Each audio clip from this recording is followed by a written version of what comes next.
Extraordinaire à tout point de vue, le martinet noir arrive dans nos contrées avec l'été. Il suffit de tendre l'oreille et de lever les yeux pour apercevoir ce virtuose de la voltige qui revient nicher dans notre ville. Peu de personnes pourtant prêtent attention à cet oiseau étonnant, souvent confondu avec les hirondelles.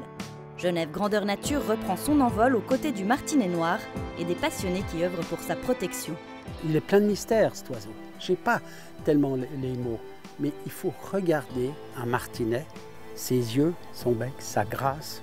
Je ne peux pas dire plus.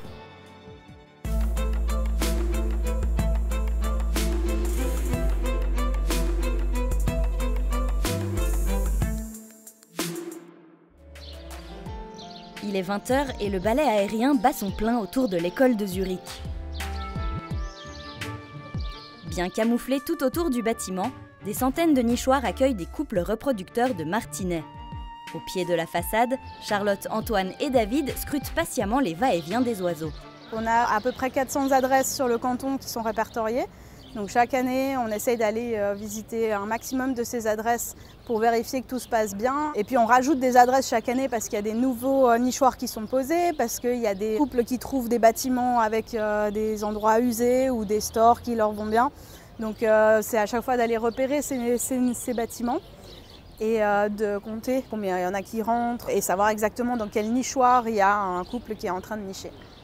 Depuis 2019, David participe bénévolement au recensement des martinets dans le cadre du programme cantonal Martinet Noir, géré par le COR, le Centre ornithologique de réadaptation.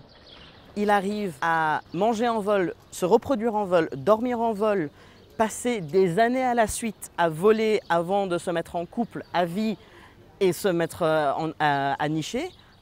Alors, tout ça rend cet oiseau, pour moi, extrêmement unique et pas du tout fade. Même si martinet noir, oui, il est noir avec un peu de blanc. C'est pas du tout ce qui rend cet oiseau unique. C'est toutes ces autres caractéristiques, ces spécialisations qui le rendent fascinant. Un travail de recensement indispensable pour la protection de l'espèce, car plusieurs menaces pèsent sur le martinet noir. Le martinet noir, c'est une espèce d'oiseau qui niche à l'intérieur des bâtiments humains et qui est actuellement menacé par plusieurs problématiques, notamment des rénovations de bâtiments ou des nouvelles constructions qui ne sont pas du tout adaptées à la présence d'animaux à l'intérieur, donc où toute anfractuosité a été bouchée et où il y a principalement des vitres sur toutes les façades. Donc ces bâtiments qui ne sont pas du tout amicaux pour la faune et notamment pour le martinet qui en dépend totalement. Pour pallier les problèmes de logement du martinet noir, le canton de Genève fait figure de pionnier en matière de législation. Une motion de 2015 oblige à étudier tout projet de construction de plus de 10 mètres pour y intégrer éventuellement des nichoirs. À partir de maintenant, quand l'État délivre des autorisations de construire pour tout bâtiment de plus de 10 mètres de hauteur, ils doivent passer par le pôle d'expertise du corps pour voir si on peut faire quelque chose pour les martinets. Et si c'est le cas, on va de l'avant et on intègre des nouvelles colonies dans les bâtiments à construire, comme celui qu'il y a à côté de nous. Les petites cavités au sommet de cet immeuble passent totalement inaperçues, tout comme les martinets qui restent des voisins très discrets.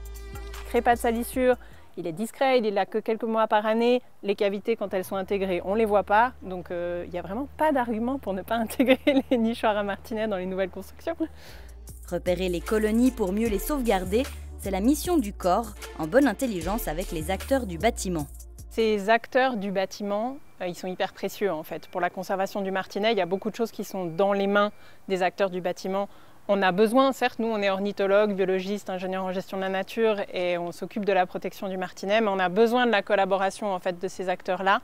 Et c'est important de les sensibiliser et eux ils sont hyper précieux pour collaborer dans tous les projets de nichoirs. Ils se rendent compte que c'est peu contraignant et on arrive à faire des choses, mais aussi grâce à eux. La rénovation des anciens bâtiments peut s'avérer problématique si l'immeuble accueille des colonies de martinets, car les échafaudages les empêchent d'accéder aux cavités.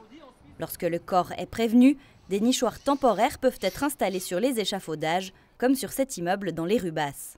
Il faut vraiment que les architectes, les propriétaires, toute cette communauté qui est liée, les entreprises, prennent l'habitude de faire attention à la présence de l'oiseau sur un bâtiment.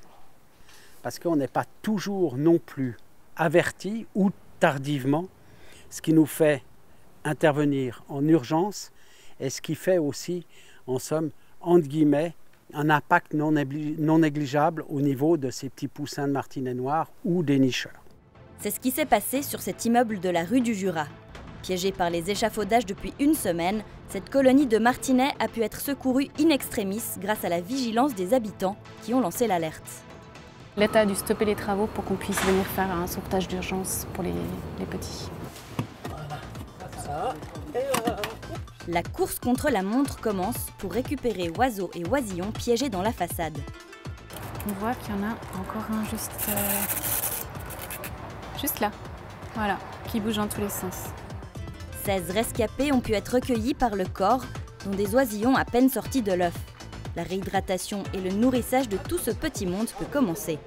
Il faut faire très attention, parce que vous pouvez mettre de l'eau dans les poumons. Il a un petit peu peur. C'est dans les locaux du centre ornithologique de réadaptation de Gentot que les jeunes martinets vont se refaire une santé. Tout l'été, employés et bénévoles se relaient sans relâche pour nourrir toutes les heures les petits voraces. On calcule 10 grillons par heure, par repas. C'est un oiseau qui ne picore pas, donc on doit nourrir à la main. Ça prend du temps. C'est pour ça qu'on a une belle équipe qui nous permet de faire ça. C'est la première année où on a autant de problématiques avec les échafaudages et les rénovations. On n'avait pas pris ça en compte avec, entre guillemets, ce que je dirais, les martinets qui arrivent naturellement ici. Et en fait, ça double les chiffres, en gros. Donc là, sans les échafaudages, entre guillemets, on en aurait peut-être 20. Et avec, malheureusement, on arrive aux alentours des 50. Certains martinets seront relâchés à l'aide d'un élan de la main de l'homme, mais d'autres auront peut-être la chance de trouver un nouveau foyer. Ça fait depuis plusieurs années qu'on fait ça, c'est de remettre les poussins dans des nichoirs déjà occupés. Le jour J est arrivé pour les petits martinets du centre. Une expédition d'envergure se prépare en collaboration avec l'aéroport de Genève. Ok, c'est parti! Ici, on a une opération qu'on fait une fois par année sur la colonie d'aéroport. C'est une toute grande colonie, bien occupée.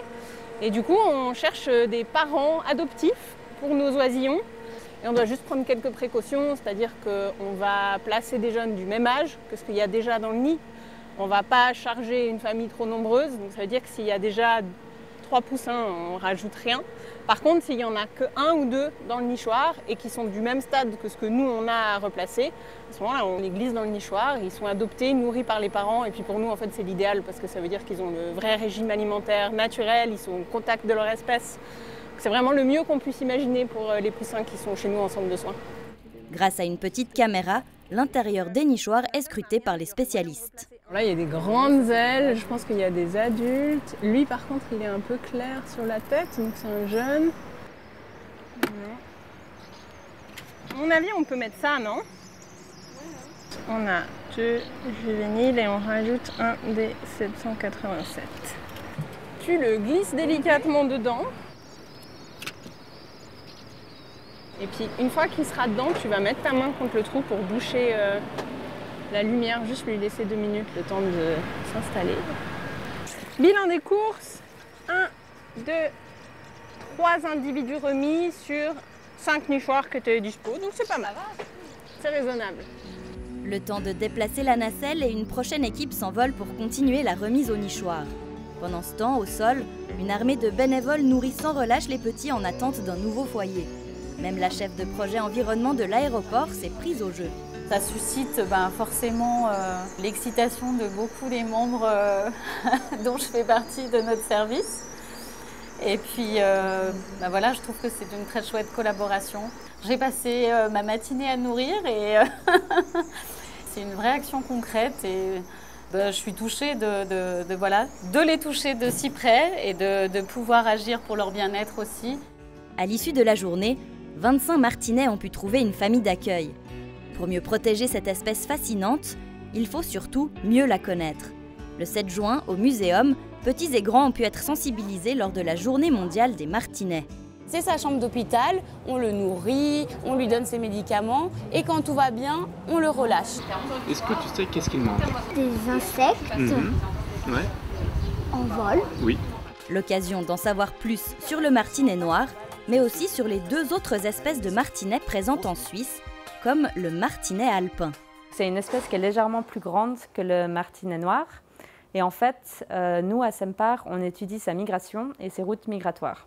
C'est la première espèce pour laquelle on a pu développer un géolocalisateur assez petit pour l'étudier. Et du coup, ça nous a permis d'avoir des points précis pour savoir exactement où est-ce qu'ils allaient et avoir leur route. Depuis l'an passé, une 2e espèce de martinet niche à Genève, le martinet pâle. On peut voir qu'effectivement, il est un petit peu plus clair qu'un martinet noir, mais ça n'a rien d'évident, surtout quand on les voit rapidement en vol. Alors, ces 2 espèces qui sont très proches morphologiquement, et elles le sont aussi génétiquement. C'est vraiment 2 espèces sœurs, comme on en trouve beaucoup en Europe. Dans le bassin méditerranéen, les 2 espèces de martinets, le noir et le pâle, se côtoient de très près. Alice Cibois a étudié la génétique de 2 grandes colonies en Corse. On a pu montrer qu'elles ont des caractéristiques génétiques qui leur sont propres, mais on a trouvé quand même des individus qui portent des traces d'hybridation. C'est-à-dire qu'ils ont eu ou un père ou une mère de l'autre espèce, un couple mixte à un moment donné dans leur histoire, dont certains peut-être même de première génération, c'est-à-dire que c'est vraiment les premiers hybrides avec un père d'une espèce et une femelle de l'autre. C'est un phénomène naturel, surtout quand il y a une espèce qui va un petit peu envahir la zone naturelle d'une autre. Ça ne me remet pas du tout en cause la viabilité des 2 espèces. C'est quelque chose qui reste marginal et qui participe aussi à l'évolution des espèces et des populations. Qu'ils soient pâles ou noirs, les martinets ont pris leur envol pour l'Afrique, pour passer l'hiver bien au chaud. Tendez l'oreille à la fin du printemps pour ne pas manquer le grand retour du messager de l'été, qui a encore beaucoup à nous apprendre. Et maintenant, si on sortait grandeur nature? Chaque mois, le portail dansmanature.ch vous emmène dans la nature. En septembre, on vous présente le guêpier d'Europe. Ce splendide oiseau aux couleurs des tropiques pose ses valises chez nous le temps de l'été. Le guêpier ne niche pas dans les arbres, mais dans un terrier creusé dans les falaises de sable. Pour l'observer, le mieux est encore de repérer son cri. On peut l'apercevoir avant son départ, par exemple dans la réserve naturelle de la Feuillée. Où aller, que voir, que faire? Pour découvrir la nature à Genève, je me retrouve dans ma nature.